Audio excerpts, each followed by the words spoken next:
नमस्कार, चैनल खबर तक में आपका स्वागत है और मैं हूं शेषलता यादव और अब नजर डालते हैं आज की प्रमुख खबरों पर। राजस्थान सरकार द्वारा सिख वेलफेयर बोर्ड बनाए जाने की खुशी में सोमवार को सिख समाज के लोग एकत्रित होकर फूलबाग पहुंचे और पूर्व केंद्रीय मंत्री जितेंद्र सिंह का स्वागत कर धन्यवाद ज्ञापित किया। इसके अलावा सिख समाज ने अपनी समस्याओं से पूर्व केंद्रीय मंत्री जितेंद्र सिंह को अवगत कराया। योगेंद्र कोचर ने बताया कि राजस्थान सरकार ने सिख समाज का ध्यान रखते हुए सिख वेलफेयर बोर्ड बनाया है। उन्होंने बताया कि 2020 के बजट में सिख समाज को गुरु नानक वाटिका दी थी। नानक वाटिका में जो बजट आ रहा है उसका सदुपयोग नहीं हो रहा है और अधिकारियों द्वारा बजट का पैसा नहीं लगाया जा रहा है। इसकी शिकायत उन्होंने पूर्व केंद्रीय मंत्री जितेंद्र सिंह से की है। उन्होंने बताया कि सिख समाज ने पूर्व केंद्रीय मंत्री सिंह के सामने मांग रखी कि अलवर में सिख हॉस्टल होना चाहिए, जिस पर पूर्व केंद्रीय मंत्री जितेंद्र सिंह ने नगर विकास न्यास को पत्र लिखा था और नगर विकास न्यास ने राज्य सरकार को पत्र लिखा है। जितेंद्र सिंह ही अलवर में सिख हॉस्टल बनवा सकते हैं। इस मौके पर कोचर ने कहा कि पूरा सिख समाज पूर्व केंद्रीय मंत्री जितेंद्र सिंह के साथ खड़ा हुआ है। एक तो सबसे बड़ी बात कि पहली बार राजस्थान सरकार ने सिखों के बारे में भी सोचा और एक सिख वेलफेयर बोर्ड बनाया गया गुरु नानक देव जी के नाम से। और जब से अशोक गहलोत जी आए, गुरु नानक देव जी के नाम से समय समय पर वो कुछ ना कुछ दे रहे हैं। क्योंकि याद है 2020 में बजट में गुरु नानक वाटिका दी थी। उसके बाद अपने घर पे बुलाकर सुखमनी साहब का पाठ कराया था अशोक गहलोत जी ने।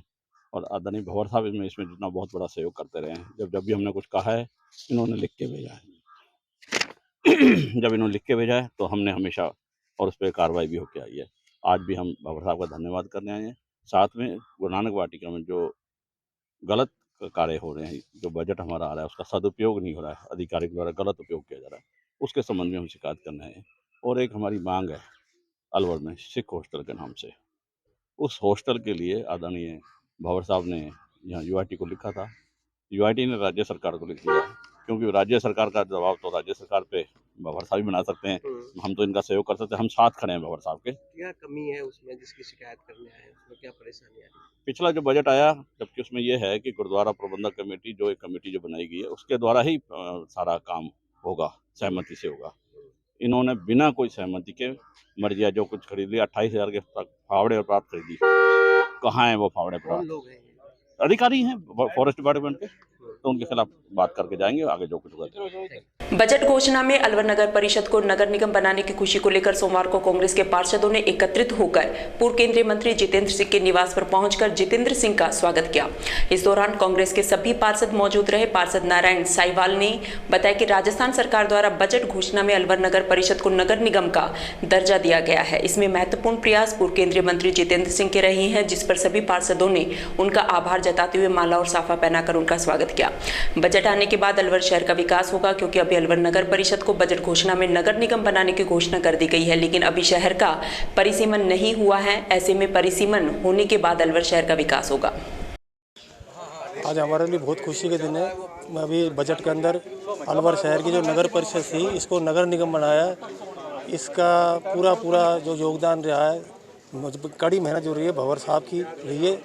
और एक अलवर शहर के लिए बड़ा विकास होगा, बड़ा बजट आएगा शहर में और इसका परिसीमन किया जाएगा। एक अच्छा ही मैसेज गया है, जिसके लिए आज हम सभी पार्षद एकजुट होकर के भंवर साहब को नगर निगम बनने पर बधाई दी है, स्वागत किया, साफा माला सही।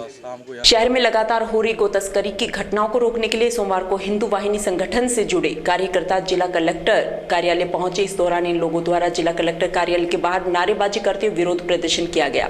वहीं संगठन से जुड़े लोगों ने गो तस्करों पर लगाम लगाने के लिए पुलिस अधीक्षक को ज्ञापन सौंपा। हिंदू वाहिनी जिला अध्यक्ष निर्मल सूरा ने बताया कि 4 दिन पूर्व गोपाल टाकिज, मन्निका बड़ और अंबेडकर नगर के समीप से गोपालकों के करीब 8 से 10 दुधारू गायों को गो तस्कर पिकअप में भरकर ले गए। उन्होंने कहा कि जब गो तस्कर शहर में गायों को उठाने के लिए आते हैं और जब गायों को पिकअप में लोड करते हैं, इस दौरान काफी समय लगता है, लेकिन ऐसे में पुलिस प्रशासन किस तरह की गश्त कर रहा है। उन्होंने कहा कि अगर पुलिस प्रशासन चाहे तो गाय तो बहुत दूर की बात है, एक सुई भी शहर से बाहर नहीं जा सकती। पहले गो तस्करी की घटनाओं पर अंकुश लगा हुआ था, लेकिन अब फिर से गो तस्करी की घटनाएं बढ़ चुकी है। ऐसे में पुलिस प्रशासन को रात्रि व्यवस्था को सुधारना चाहिए। उन्होंने जब इस मामले को लेकर पुलिस अधीक्षक से वार्ता की तो उन्होंने कहा कि पुलिस के आला अधिकारियों की बैठक कर सभी को निर्देशित किया है कि अपने अपने क्षेत्र में गश्त करें और पुलिस नाकों पर स्टाफ लगाया गया है। वहीं विश्व हिंदू परिषद गो रक्षा से जुड़े रामलाल ने बताया कि गो तस्कर शहर से गायों को भरकर ले जा रहे हैं, ऐसे में पुलिस प्रशासन मूक दर्शक बनकर बैठा हुआ है। रात्रि के समय शहर में पुलिस की गश्त व्यवस्था बदलनी चाहिए जिससे कि गो तस्करी की घटनाओं पर अंकुश लग पाए। आज जो अलवर शहर में गौ माता जो हमारी पूजनीय है, आए दिन गौ माताओं की चोरी हो रही है और रात्रि के समय कोई ट्रक में चोर अगर लोड करता है 5-5, 6-6 गाय, फिर दूसरे स्थान में लोड करता है तो आखिर समय तो लगता है ना। तो पुलिस प्रशासन क्या कर रहा है? ये गाय चोरी होना अगर पुलिस महकमा चाहे तो सुई की नोक भी शहर से बाहर नहीं जा सकती।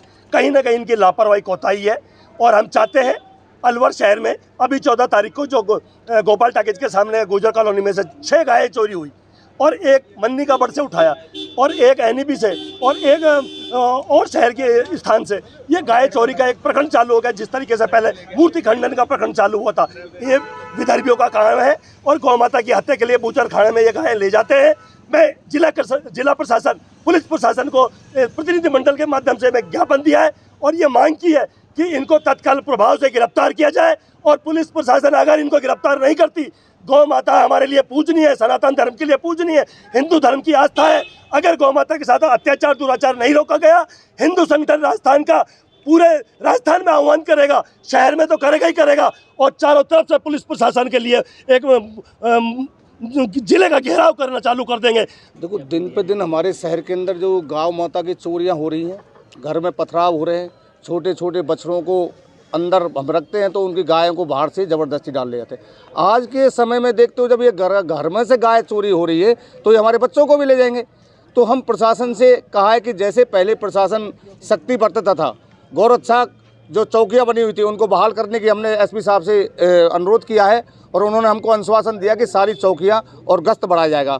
हम बड़ा धन्यवाद देना चाहते हैं, लेकिन धन्यवाद के पात्र जब रात को गश्त ढंग से किया जाए और इन गौ तस्करों पर लगाम लगाया जाए, क्योंकि गौपालक गाय पालने से कतरा रहे हैं। क्यों कि जिसके घर के अंदर गाय तो अंदर से गाय ले जा रहे हैं, ट्रांसपोर्ट नगर से गाय ले गई और हर CCTV में उनके फुटेज आ रहे हैं। तो मैं निवेदन करता हूँ कि फुटेजों को तहकीकात की जाए और अच्छी तरह से उनको चिन्हित करके और फौरन उन गायों को जब्त किया जाए। और मिले आप क्या आश्वासन मिले? अब आश्वासन हमको मिला है कि उन्होंने कहा है कि ये सारी चौकियां और गश्त बढ़ाया जाएगा और इनके ऊपर लगाम लगाई जाएगी। भिवाड़ी पुलिस ने अवैध हथियारों के खिलाफ बड़ी कार्रवाई करते हुए 2 हथियार तस्करों को गिरफ्तार किया है। ये दोनों तस्कर बांसुर के रहने वाले हैं। तस्कर उत्तर प्रदेश और मध्य प्रदेश से अवैध हथियार खरीद कर लाते थे और अलवर जिले सहित आसपास के क्षेत्रों में सप्लाई करते थे। तस्करों से भिवाड़ी पुलिस ने 12 पिस्टल, 2 अवैध देसी कट्टे, 66 जिंदा कारतूस, 3 खाली मैगजीन बरामद की है। मामले की जानकारी देते हुए एसपी भिवाड़ी अनिल कुमार ने बताया कि अवैध हथियारों के विरुद्ध चलाए जा रहे अभियान के तहत अतिरिक्त पुलिस अधीक्षक नीमराणा जगराम मीणा, किशनगढ़ बास व्रताधिकारी जयप्रकाश बेनीवाल के निर्देशन में थानाधिकारी अमित कुमार और भिवाड़ी DST प्रभारी दारा सिंह के नेतृत्व में गठित टीम ने कार्रवाई करते हुए कुख्यात हथियार तस्कर बांसुर निवासी नितेश और रजनीश को गिरफ्तार किया है। किसी को शक न हो इसलिए आरोपी हथियारों को पिट्ठू बैग में रख कर लाए थे। सहायक उप निरीक्षक सद्दीक खान को सूचना मिली कि बांसुर इलाके के 2 व्यक्ति मध्य प्रदेश से अवैध हथियार लेकर आ रहे हैं। वे बस से उतरकर कच्चे पक्के रास्तों से इस्माइलपुर, खैरथल, ततारपुर होते हुए बांसुर की तरफ जाने की फिराक में हैं। जब पुलिस इस्माइलपुर रोड पहुंची तो दोनों दबे पांव खेतों के बीचों बीच भागने का प्रयास करने लगे, लेकिन टीम ने दोनों को घेर कर पकड़ लिया, जिन्होंने पूछताछ में अपना नाम नितेश निवासी काला खां थाना बांसुर, वहीं दूसरे आरोपी ने अपना नाम रजनीश निवासी चंदूवाली ढाणी थाना बांसुर का होना बताया। पूछताछ में आरोपियों ने बताया कि वे अलवर बहरोड, कोटपुतली, बांसुर और नानोल में बदमाशों को हथियार सप्लाई करते। आरोपियों के खिलाफ पूर्व में भी विभिन्न थानों में आपराधिक मामले दर्ज है। फिलहाल भिवाड़ी पुलिस उनसे पूछताछ कर रही है। 2 लड़के हैं जो इस्माइलपुर से होते हुए ततारपुर, बांसुर की तरफ उनका मूवमेंट हो सकता है, जिनके पास हथियारों की सूचना है, जिसके ऊपर DST in charge Dara Singh ji, SHO Kishangarh Amit, इनकी टीम गई और जब इनको ट्रैक डाउन किया हम लोगों ने 2 लड़के मिले हमारे को। इसमें एक का नाम नितेश, एक का नाम रजनीश। और पिट्ठू बैग में उनके पास जब हमने चेकिंग की तो 12 पिस्टल मिली, 2 उसके अंदर कट्टे मिले, 66 लाइव जिंदा कार्ट्रिज और 3 खाली मैगजीन। ऐसे करके और उन दोनों को डिटेन किया गया, उसके ऊपर मुकदमा कायम किया गया। क्रिमिनल रिकॉर्ड चेक किया दोनों का, तो ये दोनों बानसूर अलवर थाना क्षेत्र के रहने वाले हैं और 307 के आर्म्स एक्ट के रंगदारी के मामले इन पर दर्ज हैं। कटेली थाने के अंदर भी इनके खिलाफ मामले दोनों के खिलाफ दर्ज हैं और तो इन दोनों से अभी इंटरोगेशन की है हमने। अभी इनका हम पीसी रिमांड लेने के लिए गए हैं कोर्ट में। मध्य प्रदेश और यूपी दो इन्होंने सेंटर बताए हैं जहाँ से ये लोग पिस्टल ले रहे हैं। और मध्य प्रदेश के अंदर खरगोन करके एक जिला पड़ता है जिसका नाम अभी आ रहा है निकल के। अब उसमें कौन लोग हैं, कहाँ से, उसके बारे में डिटेल इंटरोगेशन अभी हमारी लोग स्टार्ट करेंगे इनकी पीसी लेने के बाद में। और सबसे इम्पोर्टेंट जो इसके अंदर ये है कि एम्यूनिशन बहुत ज़्यादा है, 66 राउंड मिलना वो एक थोड़ा सा सीरियस इशू है जिस पे हम लोग और ज़्यादा इन्वेस्टिगेशन करेंगे कि राउंड्स भी कहाँ से लेके आ रहे हैं, क्योंकि जनरली दोनों चीज़ें एक साथ लेके नहीं चलते ये लोग। वेपन और राउंड दोनों जनरली सेपरेट ये लोग आपस में मूवमेंट करते हैं, दोनों चीज़ें एक साथ नहीं पकड़ी जाएँ। और हमारा इस कैच के अंदर दोनों चीज़ें हमारे को एक साथ मिली हैं। ये राउंड कहाँ से ला रहे हैं, कोई जो आपकी आर्म्स की जो अपनी शॉप्स हैं क्या ठीक वहाँ से तो लीकेज नहीं है आर्म्स का, वो हम इसके बारे में चेक करेंगे और डिटेल्ड में इसकी इन्वेस्टिगेशन होगी। और फ्यूचर में भी आर्म्स को लेके हमारा लगातार अभियान चल रहा है और इस पर लगातार कार्रवाइयाँ आप लोगों को देखने को मिलेंगी। पूर्व केंद्रीय मंत्री जितेंद्र सिंह ने फूलबाग स्थित निवास पर लोगों की जन सुनवाई की। इस दौरान अनेक लोगों ने अपनी परिवेदनाएं जितेंद्र सिंह के समक्ष रखी, जिनका मौके पर ही निस्तारण किया गया।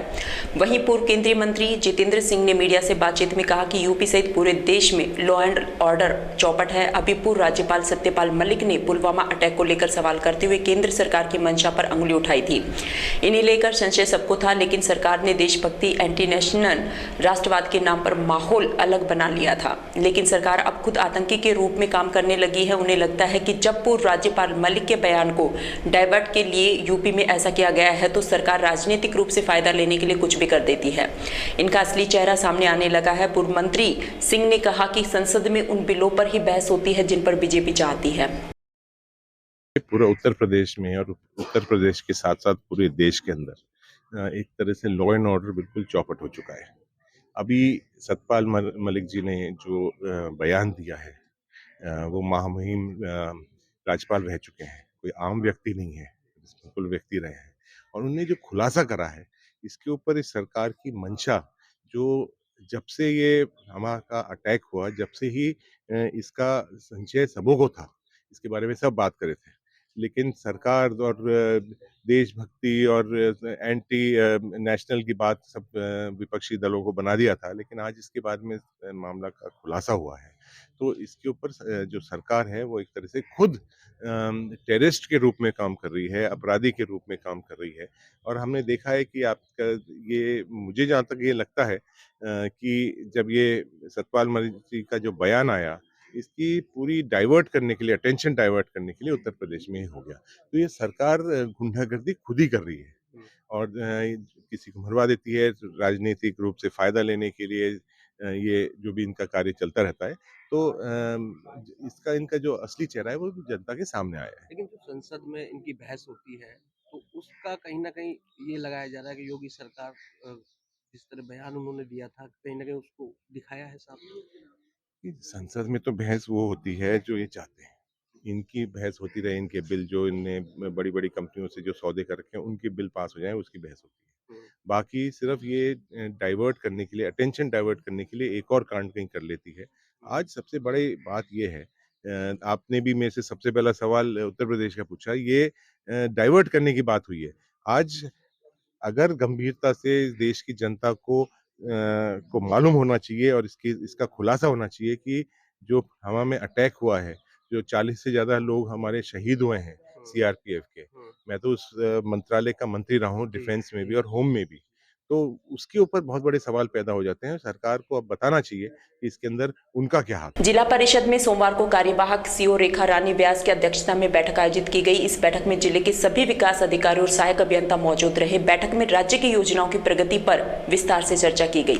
इसके अलावा सांसद विधायक कोष, नरेगा अकाउंट से संबंधित बिंदुओं पर चर्चा की गई। जहां भी योजनाओं में कमी पाई गई उन पर चर्चा की गई। नरेगा में कार्यों को लेकर उन्होंने कहा कि गत वर्ष नरेगा के काम आए हैं और सभी अधिकारियों को बीएसआर के निर्देश दिए गए हैं। जो काम पुराने हैं और जो नई स्वीकृति होने हैं उनके लिए शीघ्र ही कार्य योजना शुरू की जाएगी। इसके लिए ग्राम पंचायतों से भी संपर्क किया गया है।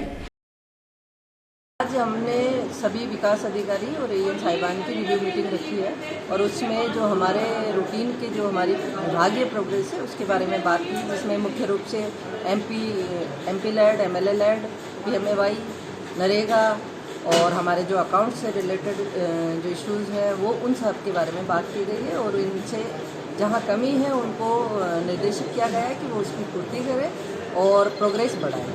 कई जगह नरेगा में कमी चल रही है, उसको लेकर नरेगा में अभी वित्तीय वर्ष शुरू हुआ है तो अभी हमारी बीएसआर फाइनल नहीं हुई है, तो जैसे बीएसआर फाइनल होगी तो काम हमारे यहाँ से जिले स्तर से सैंक्शन किए हुए हैं। तो इनको निर्देशित किया हुआ है कि कोई भी पंचायत जीरो लेबर ना रहे और इसके अलावा मैक्सिमम काम है वो कंप्लीट कराए जाएँ और जो पुराने काम जो अधूरे पड़े हैं उनको कंप्लीट करा के और उसको फिनिश किया जाए। देसुला में गौचारा भूमि पर 25 साल से रहने वाले लोगों को पंचायत से पट्टा नहीं मिलने पर सोमवार को सैकड़ों महिलाएं जिला कलेक्टर कार्यालय पहुंची। इस दौरान उन महिलाओं ने अतिरिक्त जिला कलेक्टर शहर नवीन यादव को ज्ञापन सौंपा। ज्ञापन सौंपने आई महिलाओं ने बताया कि वे पिछले 20-25 सालों से देसुला में रहते आ रही हैं। यहाँ करीब 200 घरों की बस्ती बसी हुई है। वे गौचारा भूमि पर कच्ची झोपड़ी बनाकर रहते हैं। ऐसे में ना तो पीने के पानी की व्यवस्था हो और ना ही बिजली का कनेक्शन है।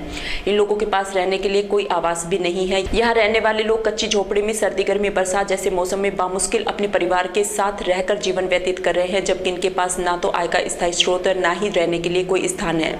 यहाँ रहने वाले लोग बर्तन, झाड़ू, पोछा लगाकर और मेहनत मजदूरी करके अपने बच्चों को पाल रहे हैं। इसलिए इन लोगों को पंचायत से नियमानुसार पट्टा दिलवाया जाए।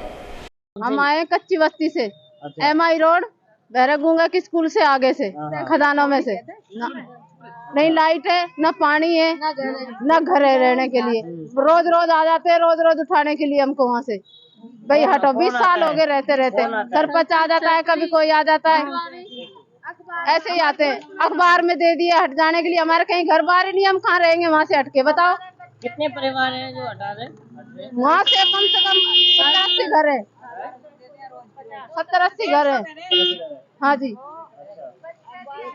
अब बार बार चले, कभी अखबार में दे देते, यहाँ से हटेंगे, फिर हम कहाँ जाएंगे? बताओ, छोटे छोटे बच्चे कहाँ रहे हम? रहने के लिए है ही नहीं कोई सुविधा हमारे लिए। पानी भी नहीं है, ना लाइट है, काट जाके पानी भी वहाँ है ही नहीं था। वहाँ से बहुत साल हो गए, 20 साल हो गए रहते रहते, मुसीबत से रह रहे। अब चलो हर परेशानी से आदमी गुजर जाता है, लेकिन घर तो हो रहने के लिए, वहाँ से हटा के कहाँ जाएंगे हम? ये बताओ। हर रोज एप्लीकेशन कभी अखबार में देते हैं, कभी किसी पे देते हैं, कभी किसी पे देते हैं। बताओ कहाँ जाएं? सीकरी थाना क्षेत्र के भगत सिंह चौराहे पर एक युवक को बंधक बनाकर 1 दर्जन लोग मारपीट कर उससे 8,000 की नकदी सहित अन्य सामान लेकर फरार हो गए, जिसके बाद मौके पर पहुंची पुलिस ने उसे अस्पताल भर्ती कराया, जहां उसका इलाज जारी है। घायल के परिजन ने बताया कि राम अवतार मेघवाल बीती रात करीब 10:30 बजे अपने घर से बाहर टहलने जा रहा था। तभी रास्ते में कुछ अज्ञात बदमाशों ने उस पर पीछे से हमला कर दिया। इन हमलावरों ने उसके सिर पर डंडे से हमला किया और उसके बाद उसे अन्य स्थान पर ले जाकर बंधक बना लिया। वहीं उसके पास रखी 8,000 रुपए की नकदी, मोबाइल और घड़ी सहित कान में लगी बाली को लूट लिया। इसके बाद हमलावर उसे अधमरा छोड़कर मौके से फरार हो गए। वहीं पुलिस इस पूरे मामले की जांच पड़ताल करने में लगी हुई है। ये रात को घूमने के लिए गया था, जैसे शाम को घूमने, खाना वाना खाने के बाद घूमने जाते हैं, तो ये इधर भगत सिंह रोड पे आया। सीकरी में? हाँ, सीकरी में 15-20 लड़के, मतलब एक मोहल्ले के थे। इसको ऐसे अकेला घूम रहा था तो कुछ बोला, इसने पलट के जवाब दिया तो गाली गलौज करी। उसके बाद इसको मतलब हाथापाई करी, फिर इसको घर में अंदर ले गए। अंदर ले जाके बुरी तरह से मारा इसको, बंदा बना के ले गए। हाँ, हाथ पैर बांध दिए इसके।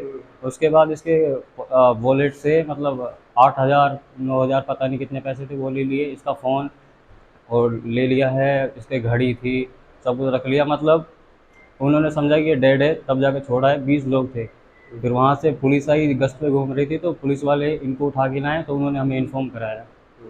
तो ये उस समय मतलब कहाँ जा रहे थे, घूमने जा रहे थे? हाँ, शाम को घर के पास ऐसे खाना वाने के खा के जैसे जाते हैं घूमने लिए। उनको जानते हो आप कौन लोग थे?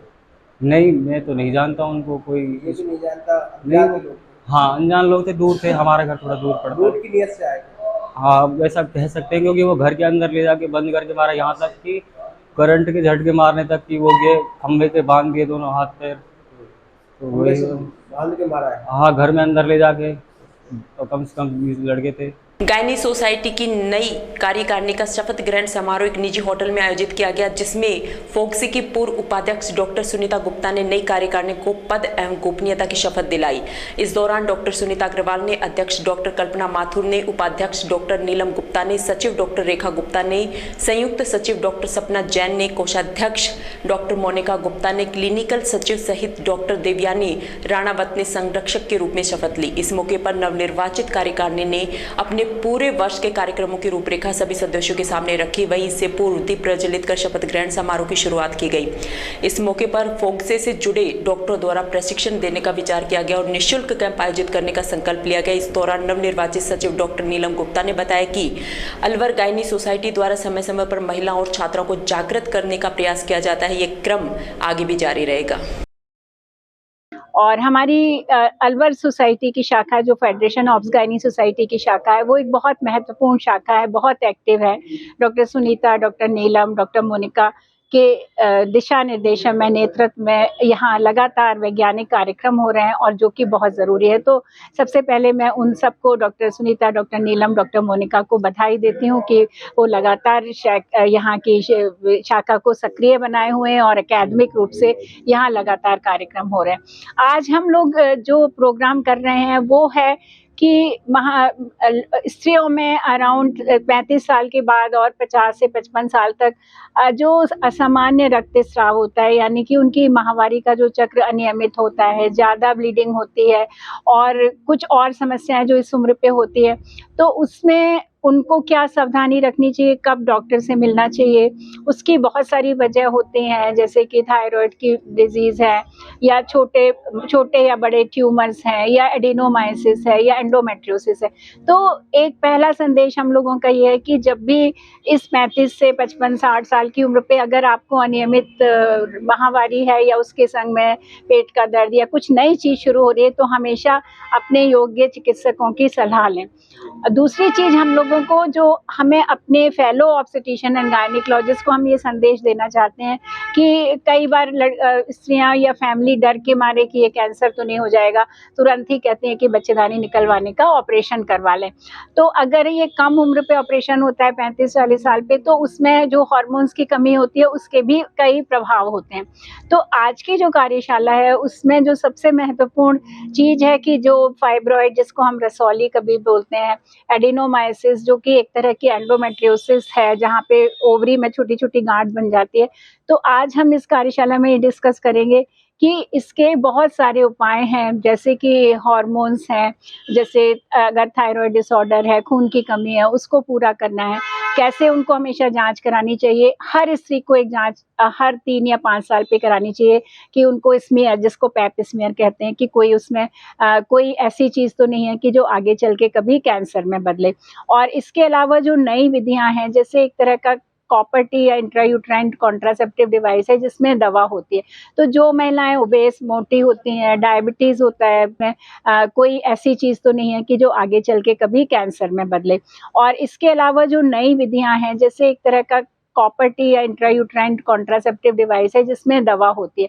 तो जो महिलाएं ओबेस, मोटी होती हैं, डायबिटीज़ होता है, ब्लड प्रेशर होता है, उन लोगों को हम लगातार हार्मोन्स की दवा अनियमित रक्तस्राव के लिए नहीं दे सकते। तो ये एक बहुत ही अच्छा उपाय, जिसमें हम एक बार बच्चेदानी में ये डालते हैं तो वो 5 साल तक काम करता है। और जिन लोगों को ब्लड प्रेशर, डायबिटीज़ या मोटापा, जिसमें हम कुछ हार्मोन्स नहीं देना चाहते, तो वो बहुत अच्छा काम करता है। और इसके अलावा हम कुछ केस सिचुएशंस की, अगर इस तरह के मरीज आते हैं तो उनको कैसे वर्कअप किया जाए। तो आज का प्रोग्राम बहुत महत्वपूर्ण है, क्योंकि ये वुमेन की जो एडल्ट लाइफ है, क्योंकि कई बार हम लोग मदर और चाइल्ड हेल्थ हम लोगों का विशेष क्षेत्र है, जहाँ पे हम माता और नवजात बच्चे की देखभाल के लिए सब कुछ करते हैं। लेकिन 35 साल के बाद और आगे की उम्र में स्त्रियों को बहुत सी परेशानी होती है, तो उन समस्याओं का जिक्र करना बहुत ज़रूरी है, क्योंकि हमारी बहुत सारी मतलब पॉपुलेशन उस तरह की है। तो इसके साथ मैं फिर से अलवर सोसाइटी को धन्यवाद देती हूँ और मुझे बहुत खुशी है कि मैं आज अलवर राजस्थान में हूँ, जो कि एक तरह से मेरा ननिहाल रहा है। तो ये मैं बहुत खुशी हूँ, राजस्थान की जो सभ्यता संस्कृति उस पे हमारा देश का गौरव है और हम सब आगे सभी स्त्रियों के स्वास्थ्य के लिए अच्छे से अच्छा काम करें, ये हम सबका उद्देश्य है। आज हम अलवर ऑप्स गायनिक सोसाइटी की नई कार्यकारिणी है, वो शपथ ग्रहण समारोह और इंस्टॉलेशन सेरेमनी है, जिसमें मैं डॉक्टर नीलम गुप्ता सेक्रेटरी पद पे हूँ, डॉक्टर सुनीता अग्रवाल प्रेसिडेंट पद पे है, पैटर्न हमारी डॉक्टर देवयानी राणावत हैं, ट्रेजरर डॉक्टर सपना जैन है और vice president doctor Kalpana Mathur हैं, joint clinical secretary doctor Charu Jauhari हैं, clinical secretary doctor Monika Gupta हैं और joint secretary doctor Rekha Gupta हैं। क्लिनिकल सेक्रेटरी में डॉक्टर अर्चना गुप्ता और डॉक्टर कंचन बत्रा नागपाल हैं। हमारी सोसाइटी फॉक्सी एक सोसाइटी है, नेशनल सोसाइटी, जिसके अंतर्गत हम सारी सोसाइटीज़ काम करते हैं। तो ये जो फॉक्सी सोसाइटी है, ये हमें इंस्ट्रक्ट करती है या हमें गाइडलाइंस देती है, जिसके तहत हमें काम करना होता है और हम उनके तहत पब्लिक अवेयरनेस प्रोग्राम्स होते हैं या फिर हेल्थ सर्विसेज होती हैं या मेडिकल कैंप्स होते हैं या फिर CMEs होती हैं, जिसके अंतर्गत हम काम करते हैं। हमारा उद्देश्य सिर्फ यही रहता है कि महिलाओं को जागरूक बनाना होता है, अच्छी से अच्छी उनको सुविधाएं देनी होती हैं और उनको अवेयरनेस देना होता है कि अगर आप इंस्टीट्यूशन में डिलीवरी कराते हैं तो आपकी जान और बच्चे की जान दोनों को इससे बहुत फ़ायदा होता है, मृत्यु दर कम होती है, शिशु मृत्यु दर कम होती है। आज हमारी जो मतलब ये कार्यशाला है वो भी इसी संदर्भ में है कि हम कैसे यूट्रस को प्रिजर्व करें। जो आजकल महिलाएं जल्दी यूट्रस अपना मतलब बच्चेदानी निकालना चाहती है, उसको मेडिकल तरीके से कैसे प्रिजर्व किया जा सकता है और हिस्टेक्टमी ना करा के हम मेडिकल क्षेत्र की तरफ जाते हैं। डॉक्टर साधना गुप्ता है, ये गोरखपुर से हैं, ये हमारी पास्ट वाइस प्रेसिडेंट भी रह चुके हैं फॉक्सी में और इस साल ये प्रेसिडेंटशिप के लिए खड़ी हो रही हैं 23-24 में। तो ये गोरखपुर से आई हैं इसी कार्यशाला को आयोजित करने के लिए। हमारा बस यही उद्देश्य है अलवर ऑप्स गायनिक सोसाइटी का, हम इसको नई ऊंचाइयों पे लेके जाएं, अलवर की एक पहचान बनाएं फॉक्सी नेशनल लेवल पे। बस इसी के गोविंदगढ़ कस्बे में किले पर भाजपा मंडल एवं युवा मोर्चा के नेतृत्व में सुखवंत सिंह द्वारा सांसद महंत बालकनाथ के जन्म दिवस के उपलक्ष्य में पक्षियों के लिए परिंदे बांधे गए, जिससे कि इस भीषण गर्मी में इन्हें पीने के लिए पानी मिल सके। भाजपा नेता सुखवंत सिंह ने बताया कि सांसद बालकनाथ का सोमवार को अवतरण दिवस है। एक संत के जन्म दिवस पर यहां एक पुनीत कार्य कर संदेश दिया है और पक्षियों के लिए परिंदे बांधे गए हैं। इस अवसर पर हरि सिंह सोलंकी, विक्रम सिंह, गगनदीप सिंह, मोहित बटवाड़ा, लक्ष्मण सैनी सहित अन्य कार्यकर्ता मौजूद रहे। आज हमारे अलवर सांसद सम्मानीय महंत बालकनाथ जी का अवतरण दिवस है। उसी संदर्भ में आज हमारे युवा मोर्चा की तरफ से और हमारे मंडल अध्यक्ष हरि सिंह जी और युवा मोर्चा के अध्यक्ष विक्रम सिंह जी और हमारे जिला पार्षद गगनदीप जी, मोहित जी, सभी हमारे प्रमुख कार्यकर्ताओं ने परिंदों को बांधने का, परिंदे लगाने का आज यहाँ अभियान चलाया है। आज से शुरुआत हम कर रहे हैं क्योंकि गर्मियाँ शुरू हो रही हैं। ये इससे बड़ा दिन कोई हो नहीं सकता था। आज हमारे माननीय सांसद जी का जन्मदिन है और हम परिंदों को पानी पिलाकर उनको जन्मदिन की बधाई देना चाहते हैं। उनका आशीर्वाद पूरे क्षेत्र पर, वो एक राजनेता के साथ साथ एक संत भी हैं, इसलिए मैं चाहता हूं कि उनका आशीर्वाद इस क्षेत्र पर सभी जीव जंतुओं पर बना रहे और मैं सभी को बधाई देता हूं, सबको शुभकामनाएं देता हूं और मैं सारी टीम का भी आभार प्रकट करता हूं कि उन्होंने अपना समय निकाला। मैं पत्रकार बंधुओं को भी आभार प्रकट करता हूं कि उन्होंने अपने समय निकालकर आज हमारे यहाँ प्रचार प्रसार के लिए उपस्थित हुए। धन्यवाद। जय हिंद। राष्ट्रीय आंदोलन के अखिल भारतीय आह्वान पर पेंशन संवैधानिक अधिकार के तहत संपूर्ण भारत में जिला और उपखंड मुख्यालयों पर आक्रोश सभाएं कर पेंशन विरोधी नीति का प्रतिरोध किया गया। वहीं साथ ही भारत को NPS मुक्त कर OPS बहाली की मांग की गई है। इसी क्रम में ब्लॉक इकाई रेनी द्वारा उपखंड मुख्यालय पर सभा आयोजित कर मार्च निकाला गया। इस दौरान इन्होंने केंद्र सरकार से मांग की कि राजस्थान के NPS के फंड के 41,000 करोड़ रुपए लौटाने की मांग की। इस मौके पर जिला अध्यक्ष मुकेश इटोली, ब्लॉक अध्यक्ष बबलू राम, खेमराज, जगदीश सहित अन्य कर्मचारियों ने भाग लिया। जिले के रेणी उपखंड क्षेत्र के ग्राम पंचायत बिलेटा के गांव सिंभू बांस में चल रही श्रीमद् भागवत कथा ज्ञान यज्ञ में तीसरे दिन कई प्रसंग सुनाए गए। आचार्य सुरेंद्र शास्त्री द्वारा वामन शिवजी और ऋषि कश्यप की कथा सुनाई गई। जेपी शर्मा और शिवशंकर शर्मा ने जानकारी देते हुए बताया कि इस मौके पर रेणी प्रधान मीरा, मांगेलाल मीणा का, महेंद्र शर्मा, राजकुमार, हुकमचंद, मनोज और नरेंद्र द्वारा साफा पहनाकर स्वागत किया गया। वहीं 21 अप्रैल को विशाल भंडारे का आयोजन किया जाएगा। वहीं श्रीमद् भागवत कथा ज्ञान यज्ञ में सोमवार को चौथे दिन आचार्य सुरेंद्र शास्त्री ने श्री कृष्ण जन्म उत्सव समुद्र मंथन की कथा सुनाकर सभी भक्तों को मंत्र मुग्ध किया। श्रीमद् भागवत कथा का आयोजन गजानंद शर्मा, सीताराम शर्मा, महेंद्र शर्मा सहित समस्त पसोरिया परिवार द्वारा किया जा रहा है। भाजपा प्रतिपक्ष नेता राजेंद्र राठौड़ रविवार शाम बहरोड पहुंचे, जहां उन्होंने उनके जन्म दिवस पर आयोजित किए जा रहे रक्तदान शिविर में भाग लेकर रक्तदाताओं का आभार जताया। उन्होंने कहा कि रक्त से बड़ा कोई दान नहीं है। वहीं कांग्रेस सरकार पर हमला बोलते हुए उन्होंने कहा कि अलवर के हालात किसी से छिपे हुए नहीं है। यहाँ अपराध भी और अपराधी भी और दोनों बेकाबू है। पुलिस की लाठी अपराधियों पर नहीं, जनप्रतिनिधियों पर बरसती। आने वाला समय हम सब लोगों के संकल्प लेने का समय है। अब की बार राजस्थान में बीजेपी की सरकार बनेगी तो आपके सपनों की सरकार बनेगी। इस दौरान उम्मीद भाया, डॉक्टर शानू यादव, डॉक्टर नीलम यादव, बलवान सिंह यादव सहित रक्तदान शिविर का आयोजन करने वाली संस्था के सदस्य मौजूद रहे। प्रति सहृदयता बताई है, उसके लिए भी धन्यवाद देना चाहूंगा। ये अलवर जिला जिस प्रकार के हालात से गुजर रहा हमसे छुपा हुआ नहीं है।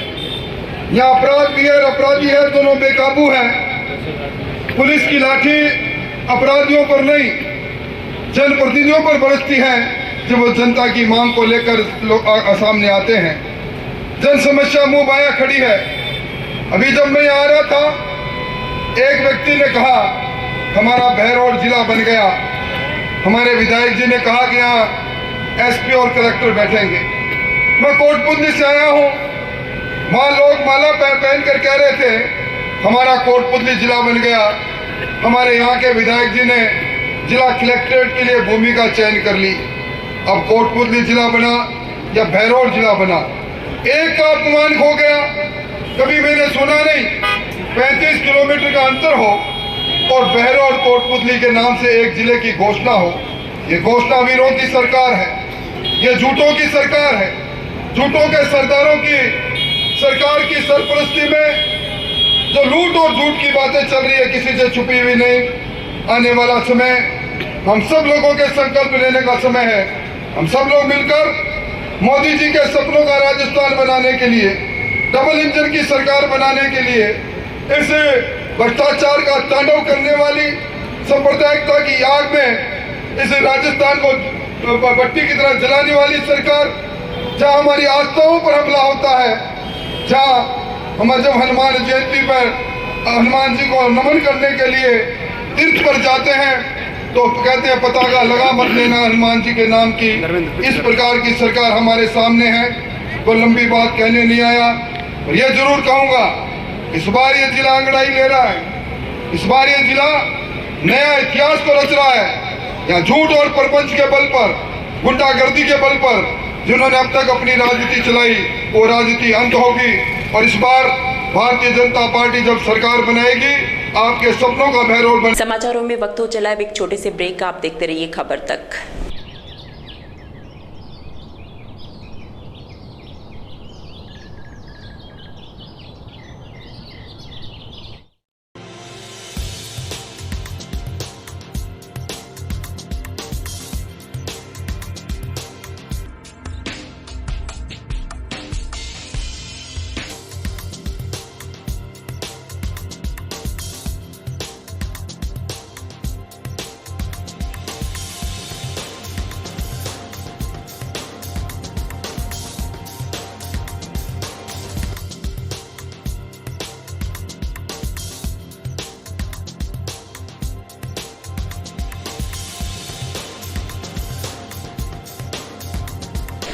ब्रेक के बाद आपका फिर से स्वागत है और अब चलते हैं खबरों की ओर। बहरोड के तसिंग गांव में 7 अप्रैल की रात को बदमाशों द्वारा 3 दुकानों के ताले तोड़कर नकदी और सामान चोरी करने के मामले में पुलिस ने खुलासा करते हुए 2 आरोपियों को गिरफ्तार किया है। पुलिस थाने के जितेंद्र सिंह ने बताया कि 7 और 8 अप्रैल की रात को बहरोड के तसिंग गाँव के बस स्टैंड पर 3 दुकानों को चोरों ने निशाना बनाकर उनके ताले तोड़कर दुकानों के अंदर रखा सामान और नकदी लेकर फरार हो गए थे, जिस पर पुलिस थाने में पीड़ित द्वारा मामला दर्ज कराया गया था। पुलिस के द्वारा सीसीटीवी कैमरों के आधार पर संदिग्ध लोगों को हिरासत में लेकर पूछताछ की तो सामने आया कि बहरोड के गंडाला गांव निवासी कपिल बावरिया और उसके साथी विजयपाल बावरिया ने इस वारदात को अंजाम दिया। वहीं पुलिस की जानकारी में सामने आया कि ये बावरिया गैंग है जो पहले भी क्षेत्र में चोरी लूट की घटनाओं को अंजाम दे चुकी है। खैरतल कस्बे में हेमू कालानी चौक पर फल विक्रेता से मारपीट करने के मामले में संयुक्त व्यापार महासंघ का शिष्टमंडल अध्यक्ष ओम प्रकाश रोगा के नेतृत्व में डीएसपी से मिला। इस दौरान शिष्टमंडल ने फल विक्रेता पर सामूहिक हमला करने के मामले में 6 आरोपियों को भी गिरफ्तार करने की मांग की। इस मामले में पुलिस द्वारा मुख्य आरोपी मुनेश को पूर्व में गिरफ्तार किया था। शिष्टमंडल ने आरोपी पक्ष की ओर से दर्ज कराई गई प्राथमिकी को झूठा बताते हुए गहन जांच कर एफआईआर लगाने की भी मांग करते हुए कहा कि घटना स्थल पर लगे सरकारी और निजी सीसीटीवी कैमरे की फुटेज देखने से सच्चाई सामने आ जाएगी। इसी दौरान जाटव समाज का भी एक शिष्टमंडल पूर्व डीएसपी से मिलने पहुंचा और महासंघ के शिष्टमंडल के साथ बैठा। उन्होंने भी निष्पक्ष जांच कर कार्रवाई करने की मंशा जताई। इस अवसर पर खैरतल के थानाधिकारी अंकेश कुमार भी मौजूद रहे। वहीं जयप्रकाश बेनीवाल ने बताया कि मामले में निष्पक्ष जांच की जा रही है। इस दौरान उन्होंने किसी भी निर्दोष पर कार्रवाई नहीं करने और दोषियों को नहीं बख्शने का भरोसा दिलाया। रामगढ़ क्षेत्र के रघुनाथगढ़ गांव में दबंगों ने सरकार द्वारा अलॉट की गई खातेदारी की जमीन पर अवैध कब्जा कर रखा है। रामगढ़ तहसीलदार धीरेन्द्र करदम ने दलित लोगों की खातेदारी की जमीन पर अवैध कब्जा करने पर यहूदा पुत्र रहमान, शाहिद पुत्र यूसुफ, सूसा पुत्र सिमरू जाति मेव रघुनाथगढ़ के खिलाफ SC/ST एक्ट में मुकदमा दर्ज कराया है, लेकिन पुलिस ने कोई कार्रवाई नहीं की तो दलित समाज के लोग एकत्रित होकर रामगढ़ तहसीलदार के पास पहुंचे। वहीं तहसीलदार ने लोगों को आश्वासन दिया है कि 1-2 दिन में जगह खाली करवा दी जाएगी। जमीन खातेदारी उसके मामले में आया। क्या मामला था उसका? जमीन का मामला था, खातेदारी उन्होंने दाव रखा, मुसलमानों ने दाव रखी। कौन कौन लोग थे? नूरा है और रहमान के लड़के हैं, दलसेरा वलसेरा बहुत है, 20-25-30 लोग हैं जिन्होंने ज़मीन जाब रखी 50-60 बीघा। 50-60 बीघा? 50-60 बीघा। कब्जा किसके पास उनका? उनके ही पास है, मुसलमानों के पास। तो क्या आश्वासन दिया तहसीलदार? तहसीलदार ने कहा कि 2 दिन में दिलवा देंगे, पैमाइश करा देंगे उसको जो दे रहे हैं उनकी जमीन। और उस तहसीलदार साहब ने एफआईआर दर्ज भी कराई है उनके खिलाफ 83C में मुकदमा दर्ज कराया। 5 तारीख को दर्ज हो गया। अभी तक पुलिस ने कोई कार्रवाई उस पर की नहीं है। रामगढ़ सैन समाज द्वारा सोमवार को गुरु संत शिरोमणि सैन महाराज के 723वां जन्मोत्सव बड़ी धूमधाम के साथ मनाया गया। सैन समाज के युवा संदीप सैन और विपुल सैन द्वारा कस्बे के सामुदायिक स्वास्थ्य चिकित्सालय में मरीजों को फल और बिस्किट वितरण किया गया। इसके बाद संत शिरोमणि महाराज की प्रतिमा के समक्ष पुष्प और दीप प्रज्वलित कर जन्मोत्सव मनाया। इस दौरान संदीप सैन, प्रदीप सैन, छगन लाल सैन, संजय सैन, दिनेश कमल सैन सहित दिनेश चौहान सहित अनेक लोग मौजूद थे। सैन जी महाराज के 723वें जन्मोत्सव पर आज हमने रामगढ़ के सामुदायिक स्वास्थ्य केंद्र में फल व बिस्कुट वितरित किए।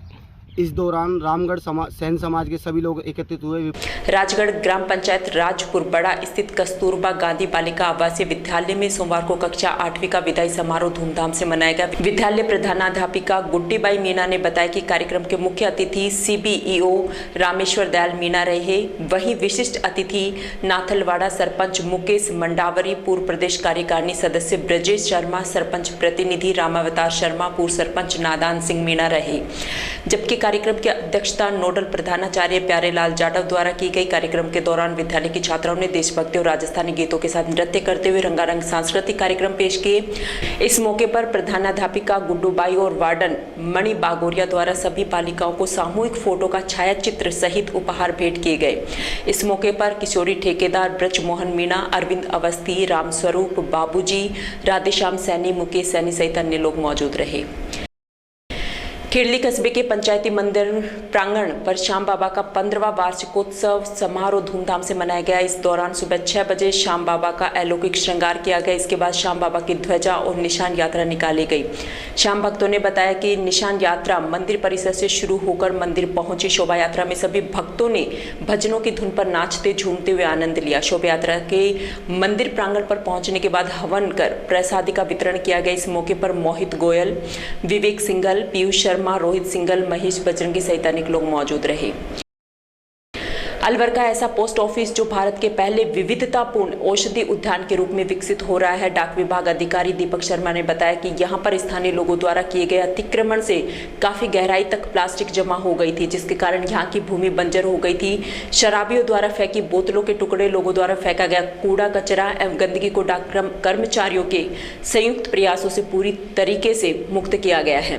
दीपक ने बताया कि प्रारंभ में इस उद्यान में शमी का वृक्ष लगाया गया जो शांति का सूचक है। उसके बाद इस उद्यान हेतु पौधे पतंजलि, हरिद्वार, ऋषिकेश, केंद्रीय औषधि एवं पौधा सुगंध संस्थान लखनऊ से लाए गए। वर्तमान में इस उद्यान में लगभग 85 प्रकार के औषधीय पौधे, लताएं एवं वृक्ष विकसित किए जा रहे हैं। हर्बल गार्डन में तुलसी के विभिन्न किस्म के पौधे लगे हैं।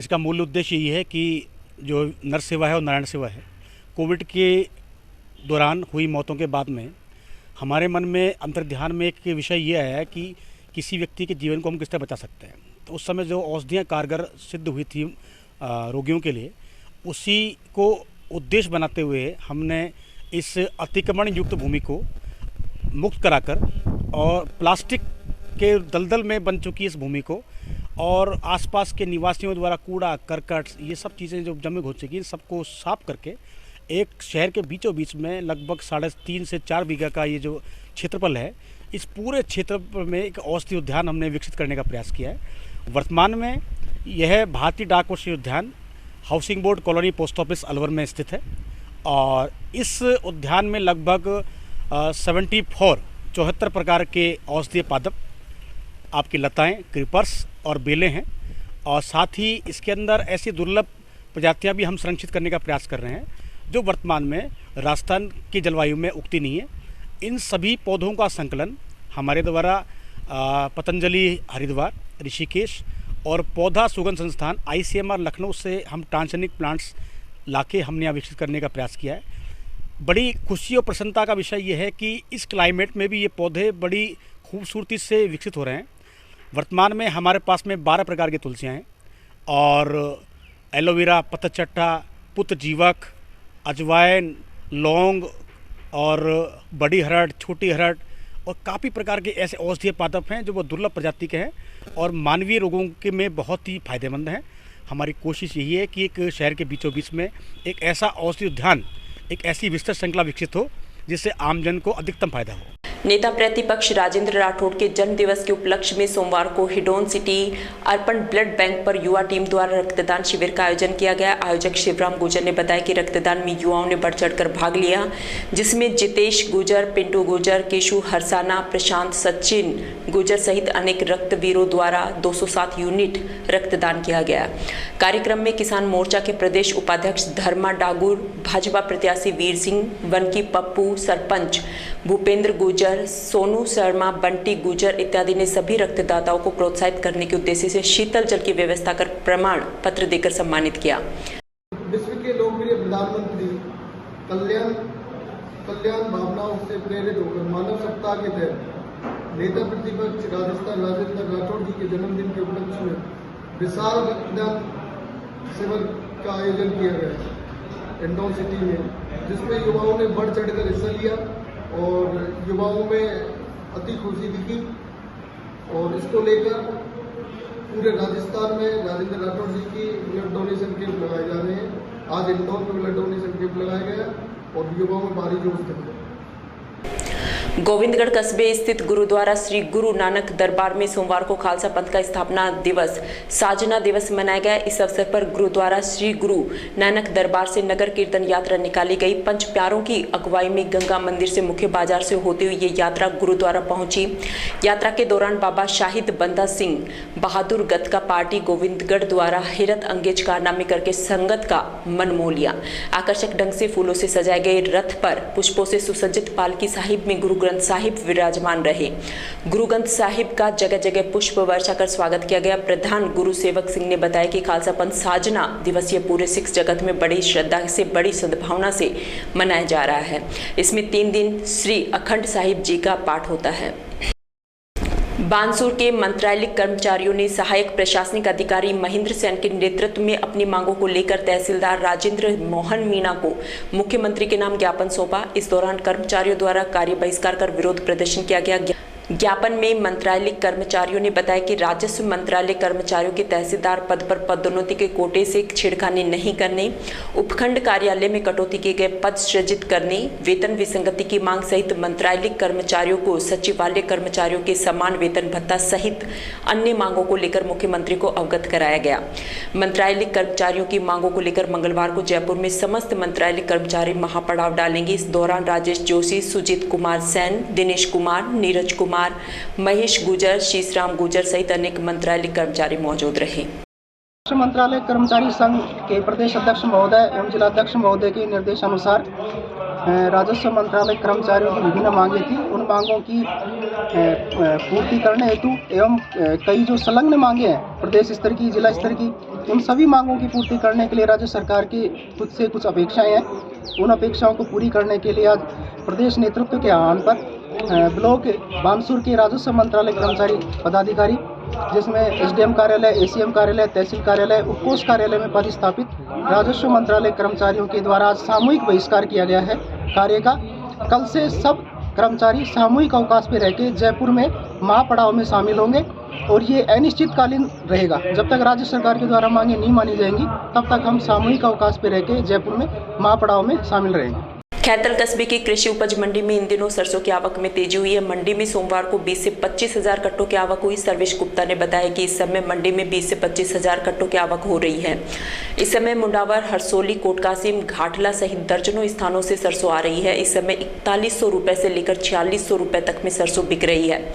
वहीं व्यापारी श्रीकांत गुप्ता ने बताया है कि इस समय किशनगढ़, कोटकासिम, मुंडावर, ततारपुर, चौराहा सहित जिंदौली से सरसों आ रही है।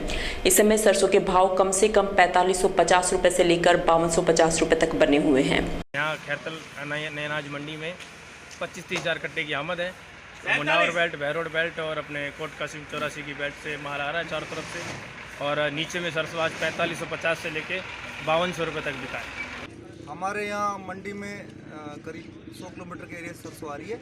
इधर कोटकासिम बेल्ट है, इधर बानसूर, बहरोड साइड का माल भी आ रहा है, इधर अलवर साइड्स का माल आ रहा है, इधर घाटा नीचे से अपने पड़ीसल है, मुंडावर तहसील का करीब 50-100 किलोमीटर एरिया का माल यहाँ खैतल आ रहा है। कितने कट्टे आ रहे लगभग? आज अराइवल कम से कम 20 से 22 कट्टे के अराइवल है। नीचे क्या भाव सरसों का? नीचे में 4600 है और ऊपर में 5150-60 तक डेरिया बिकी है। और भी बढ़ने की संभावना है सरसों? नहीं, विदेशी तेलों का इतना आयात हो रहा है, सरसों में बढ़ने की चांस नहीं। जयपुर से खेतड़ी जाते समय राजस्थान के पूर्व उप मुख्यमंत्री रहे सचिन पायलट का कार्यकर्ताओं ने भव्य स्वागत किया। पावटा मुख्य बस स्टैंड पर रुकते ही बड़ी संख्या में कार्यकर्ताओं ने सचिन पायलट को 101 किलो की माला पहनाई। इस दौरान कार्यकर्ताओं ने उन्हें प्रतीक चिन्ह देकर उनका स्वागत किया। इस अवसर पर बड़ी संख्या में कांग्रेस कार्यकर्ता उपस्थित रहे। कार्यक्रम में विराटनगर विधायक इंद्राज गुजर भी मौजूद रहे। विराटनगर पालिका क्षेत्र के वार्ड नंबर 14 से नौका ढाबा में मकान में अचानक आग लग जाने के कारण हजारों रुपए का घरेलू सामान जलकर राख हो गया। पीड़ित ओम प्रकाश मीणा ने मामला दर्ज करवाते हुए बताया कि रात्रि 2:30 बजे मकान के पास लगे पोल में शॉर्ट सर्किट होने के कारण उसकी चिंगारी कच्चे मकानों पर जा गिरी। इससे कच्चे मकानों में आग लग गई। इस अग्निकांड में जानवरों का चारा, अनाज, कपड़े और घरेलू सामान जलकर राख हो गया। वहीं इस आगजनी में जानवर भी झुलस गए। घटना की सूचना मिलते ही पुलिस मौके पर पहुंची, जहां दमकल की सहायता से आग पर काबू पाया गया। स्थानीय ग्रामीणों ने अग्निकांड में हुए नुकसान की प्रशासन से मुआवजे की मांग की है।